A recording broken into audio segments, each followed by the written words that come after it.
मित्रों जय माता दी। आप देख रहे हैं धर्म शिक्षा।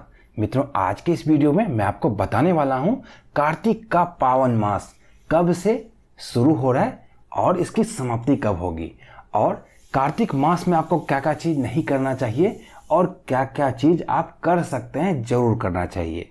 तो वीडियो में हमारे साथ संपूर्ण जानकारी के लिए अंत तक बने रहिए ताकि आपको संपूर्ण जानकारी मिल पाए। वीडियो पसंद आए, जानकारी अच्छी लगे तो इसे लाइक करें, कमेंट बॉक्स में जय माता दी जरूर लिखें।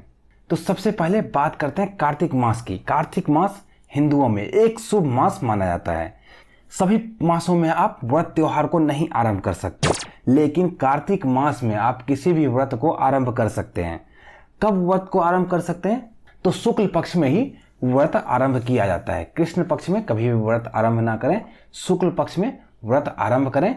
और जैसे सोमवार के व्रत की बात करूं तो कार्तिक मास के शुक्ल पक्ष का जो पहला सोमवार होगा उससे आप सोमवार का व्रत आरंभ कर सकते हैं। एकादशी का व्रत किन्हीं को आरंभ करना है तो कार्तिक मास के शुक्ल पक्ष की एकादशी तिथि को जो एकादशी आएगी उस एकादशी से अपना एकादशी का व्रत आप आरंभ करें। इसी प्रकार से जिस प्रकार का भी आपको व्रत आरंभ करना हो, चाहे त्रयोदशी हो, चतुर्दशी हो, मंगलवार का व्रत रखना चाहते हैं, सोमवार का व्रत रखना चाहते हैं, शनिदेव का व्रत रखना चाहते हैं, वो सभी प्रकार के व्रत आप कार्तिक मास में रख सकते हैं। बस शुक्ल पक्ष का ध्यान रखें क्योंकि शुक्ल पक्ष में ही किसी प्रकार का व्रत आरंभ किया जाता है। तो ये तो हो गई व्रत आरंभ करने की बात। अब आइए जानते हैं कार्तिक मास कब से आरंभ होने वाला है। कार्तिक मास आरंभ होगा गुरुवार 21 अक्टूबर 2021 को, और कार्तिक मास की समाप्ति कब होगी?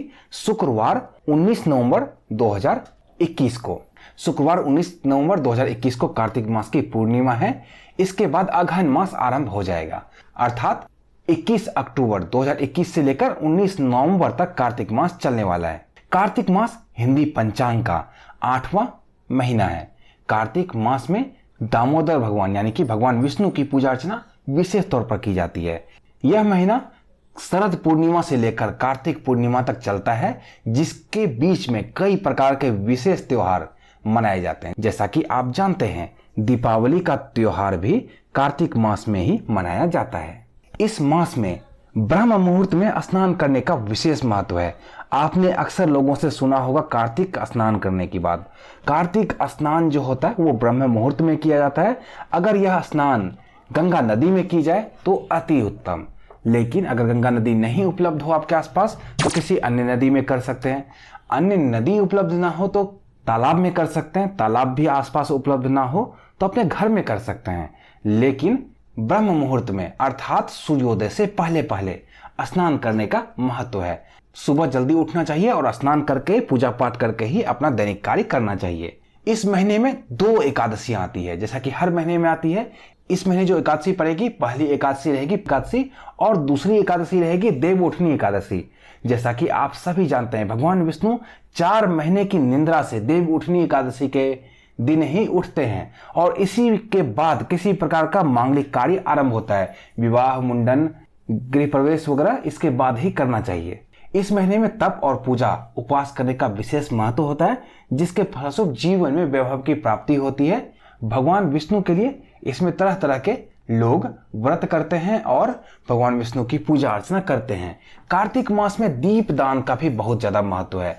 इस मास में नदियों में, मंदिरों में दीप का दान करना चाहिए। साथ ही आकाश में दीप भी छोड़े जाते हैं, जैसा कि आप देखते होंगे दीपावली के समय। ये सभी कार्य जो हैं वो शरद पूर्णिमा से लेकर कार्तिक पूर्णिमा तक चलते हैं, अर्थात पूरे कार्तिक मास में चलते हैं। दीप दान के पीछे सार यह है कि इससे घर में धन की वृद्धि होती है। कार्तिक मास में लक्ष्मी जी के लिए दीप जलाया जाता है और संकेत दिया जाता है कि जीवन में अंधकार दूर हो और प्रकाश देने की कृपा करें, ऐसा माता से आग्रह किया जाता है। कार्तिक मास में तुलसी का भी बहुत ज्यादा महत्व है।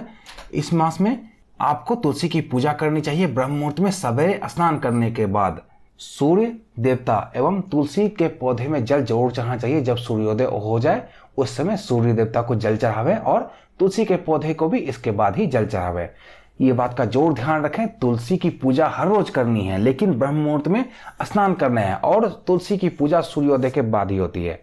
तो सूर्योदय के बाद ही भगवान सूर्य को जल देकर तुलसी की पूजा अर्चना करें। कार्तिक मास में दान का भी बहुत ज्यादा महत्व है। इसमें गरीबों को, ब्राह्मणों को दान देना चाहिए। अन्न दान, गाय दान आंवले के पौधे के नीचे ब्राह्मण भोजन कराने का भी विशेष महत्व है। तो मित्रों ये छोटी सी जानकारी थी कार्तिक मास 2021 के बारे में।